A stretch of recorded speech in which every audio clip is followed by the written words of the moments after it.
Hello, Dong. So, ayan. Hello po, ayan. So, nag-start na po kami mag-dragon fruit picking kasi bumili po si Ate Cha dito sa aming farm, dito sa Lao, Bourbon. Mga 15 kilos po yung bibilhin niya. So, ipipick ko po siya. Paano mag-pick. 15 kilos lang yung bilhin ko, pero yung prospected na i-harvest nila today is almost 1,000 kilos. Ala, ang dami. Dung, sa ngayong taon, pang ilang harvest na to? First time pa? Pangatlo, pero ito yung pinakamarami. Wow. So, pangatlong batch na ito. Yung first batch, magkano yung mga ilang kilo? 11 or 11 kilos lang? Hanggang sa pag second batch is mga 200. So ayan, timing na timing talaga. Kasi kanina, diba, galing ako sa Cliff Cabanas. Sabi ko, Dong, punta ka na lang sa Cliff Cabanas. Hindi pala siya makapunta kasi nga dito na siya sa Bourbon. So ang layo. So sabi ko, sige, pagkakataon na yan. Kasi sabi ni Ate siya, kailangan mong pumunta ngayon dito. Kasi bukas, wala na to bukas. Wala na to bukas. So yun, yung ano ko, yung ano ko sana ngayon, yung at itinerary ko ngayon from Cliff Cabanas, uwi ako sa bukid kasi doon ako sa bahay ng Itay. Pero yun nga, okay lang naman yung Itay doon.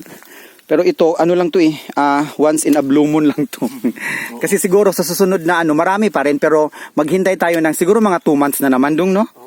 Mga ilang months ito dong? Mga ilang months siya from flower? 50 days po. 50 days. So, mga almost 2 months. Yes. So, almost 2 months talaga siya. Start siya mag-buds, tapos magbilang ka ng mga 50 days, pwede na ma-harvest. Pwede na ma-harvest. So, ayan po. So, at least, so, sa mga bagong nag-follow lang kay Tips Mio, so, ito yung trabaho niya, no? Aside sa nag-YouTube din siya, nag-Facebook page, ito yung trabaho niya, siya yung nag-manage, kasama niya si Tatay Andres doon, busy si Tatay Andres. So ayan po, ang isang kilo ng dragon fruit nila dito is 180 pesos. Pero doon sa kanang dalhon na nila syudad, tagpila na yung baligya?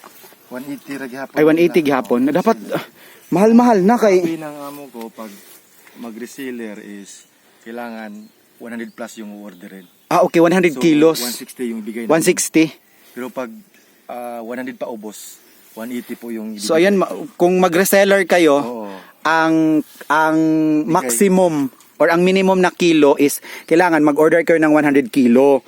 Tapos ang ibigay ang per kilo pag nag-reseller pila dong? 160? Oo, 160. So 160 yung ibigay. 100 plus yung kilo na orderin mo. Oo, kailangan 100 plus kilo ang orderin mo kung mag-reseller ka. Pero tapos pag 100 pa ubos, yung mga 60, 70 lang is 180 talaga. 180, yung okay. bigay namin. O sige na, reseller na kayo. Lalong-lalo po yung may-ari ng mga mall, di ba? Here at SM, we've got it all for you.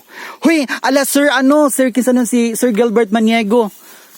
Sir Gilbert Maniego, di ba, manager ka sa SM, sir? Baka kausapin mo yung nila, Save More, no? Save More, na kausapin mo, Sir Gilbert Maniego, yung Save More na manager, para dito kukuha. Kasi nga, guaranteed talaga siya dahil nga organic. Kasi doon sa video ko makikita ninyo kung ano yung nilagay nilang fertilizer. Very organic talaga dahil. So ayan, ang ganda talaga. Another very happy na naman yung mother at lola ko because this is my lola and my mother's favorite. Kaya talaga nag-effort ako dito dahil I did so much effort para makabili ako nito kasi nga bukas wala na to. Di ba? Ang ganda. Ang daming bunga, in fairness. Ayan, no? Ang daming bunga. So dito, sobrang taba yung kanilang dragon fruit. Ayan, no? Kung makikita ninyo, ayan, no? Di ba? Lahat yan dragon fruit na talagang managed and operated by Tips Mio.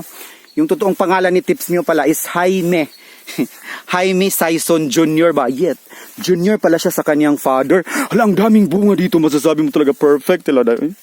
Sana all. May ganito tayong dragon fruit farm. Hello, Inday Ngabel. Yung dragon fruit ni Inday Ngabel doon sa kanyang terrace, sa kanyang bahay. Din siya yung gana. Dami, O, diba? Kasi dito nga sa YouTube ganyan. Ha? Nga dito. Kuan lang dong si Junjun lang iyang YouTube. Ang iyang YouTube kay Tips Mio. Ha? Wala mo ko nag-YouTube good. Ate Charing. Oo. Ate Charing ko dong. Ate Charing ang bayot nga buing. Char. Yan no, ang daming bunga. Tapos ang dami pang bulaklak. So siguro mga, yun nga, sinabi ni Tips Mio, after 50 days na magsimula yung mag-buds yung kaniyang bulaklak. Bulaklak!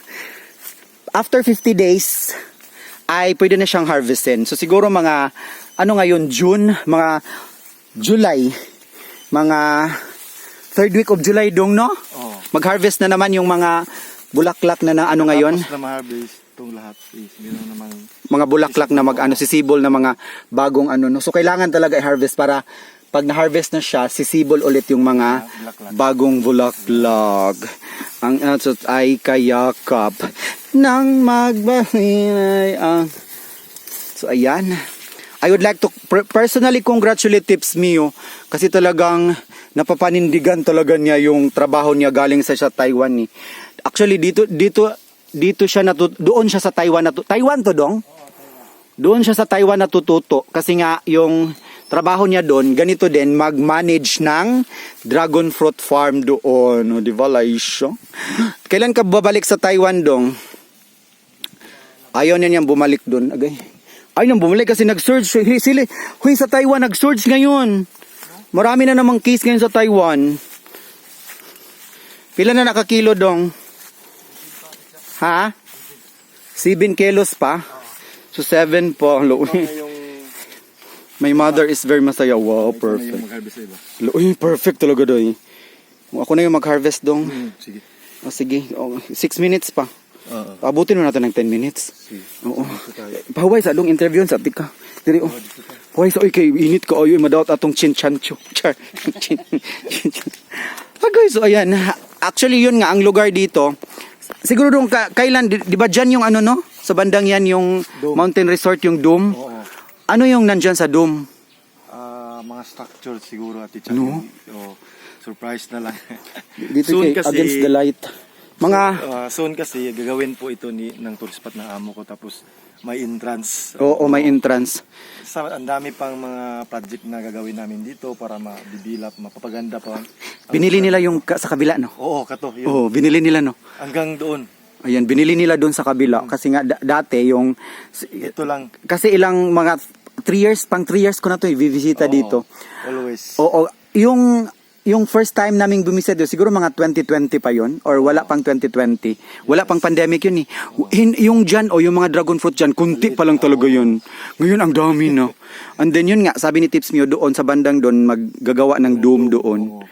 And then, ang dami kasing... Marami pang yung mga structure na mga rebulto. No?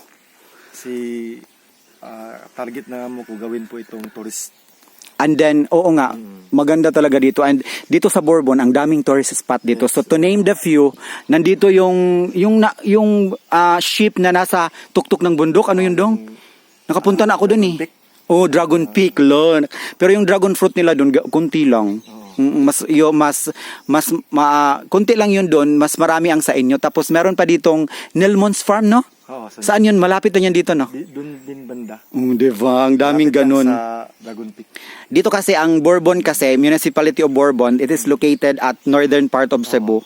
May 200 papunta dito. May highway na sa bukid kada daan, tapos may highway din sila na nakapaligid doon sa dagat. Oo. Pero yun nga, since yung maganda dito is ang mountain resort, kaya yun na naisipan sa boss ni Tips Mio ang may-ari. Unya na doon kay init pa kay doon.